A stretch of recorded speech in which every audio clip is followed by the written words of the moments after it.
ایران میں جاری سیاسی بے چینی اور عوامی احتجاج کے معاملے پر ایک بار پھر تہران اور واشنگٹن کے درمیان سخت بیانات کا سلسلہ تیز ہو گیا ہے۔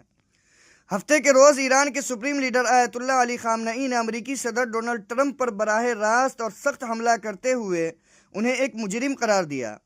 آیت اللہ خامنئی نے الزام عائد کیا کہ ایران میں حالیہ احتجاجی مظاہروں کے دوران ہزاروں افراد کی ہلاکت کا ذمہ دار ڈونلڈ ٹرمپ ہے، کیونکہ انہوں نے کھلے عام مظاہرین کی حمایت کی اور انہیں تشدد پر اکسایا۔ سرکاری ٹیلی ویژن پر نشر ہونے والے اپنے خطاب میں سپریم لیڈر نے کہا کہ یہ مظاہرے ابتدا میں پرامن تھے، لیکن بعد میں انہیں جان بوجھ کر پرتشدد بنایا گیا۔ انہوں نے پہلی مرتبہ عوامی سطح پر یہ دعویٰ کیا کہ ان واقعات میں کئی ہزار افراد جان سے ہاتھ دھو بیٹھے۔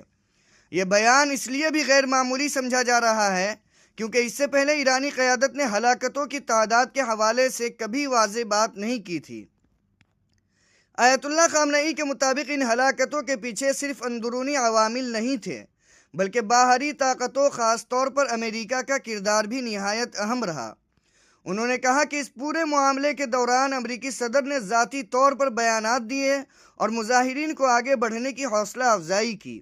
خامنئی نے ٹرمپ کے ان بیانات کا حوالہ دیا جن میں انہوں نے کہا تھا کہ ہم تمہاری حمایت کرتے ہیں اور یہاں تک کہ ہم فوجی مدد بھی فراہم کریں گے۔ ایرانی سپریم لیڈر کے مطابق اس قسم کے بیانات کسی بھی خود مختار ملک کے اندرونی معاملات میں کھلی مداخلت ہے، جس سے حالات مزید خراب ہوتے چلے گئے۔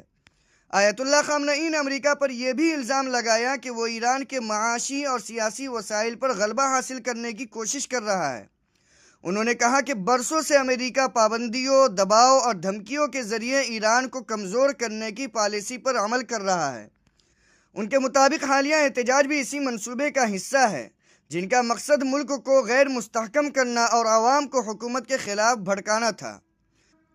سپریم لیڈر نے اس بات کو دہرایا کہ ایران کے سیاسی نظام میں آخری فیصلہ سپریم لیڈر کا ہوتا ہے اور کسی بھی غیر ملکی طاقت کو یہ حق حاصل نہیں کہ وہ ایرانی عوام یا قیادت پر سوال اٹھائے۔ انہوں نے مظاہرین کو امریکہ کا ایجنٹ قرار دیتے ہوئے کہا کہ ان لوگوں نے صرف سڑکوں پر ہنگامہ آرائی نہیں کی، بلکہ مساجد، تعلیمی اداروں اور عوامی املاک کو بھی نقصان پہنچایا۔ آیت اللہ خامنئی کے مطابق ان کارروائیوں سے نہ صرف قومی املاک کو نقصان پہنچا بلکہ عام شہریوں کی جانیں بھی ضائع ہوئی۔ ان کا کہنا تھا کہ افراتفری پھیلا کر اور عوام کو نقصان پہنچا کر ان گروہوں نے ہزاروں بے گناہ افراد کو موت کے گھاٹ اتار دیا۔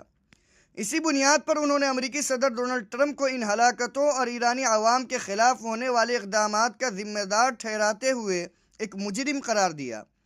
دوسری جانب امریکی صدر ڈونلڈ ٹرمپ نے بھی ایرانی قیادت پر سخت رد عمل دیا۔ ایک انٹرویو میں ٹرمپ نے آیت اللہ خامنئی پر تنقید کرتے ہوئے کہا کہ یہ شخص ذہنی طور پر بیمار ہے۔ ٹرمپ نے دعویٰ کیا کہ ایرانی قیادت اپنے ملک کو چلانے میں مکمل طور پر ناکام ہو چکی ہے اور اسے اپنے عوام کی ہلاکتیں روکنی چاہیے۔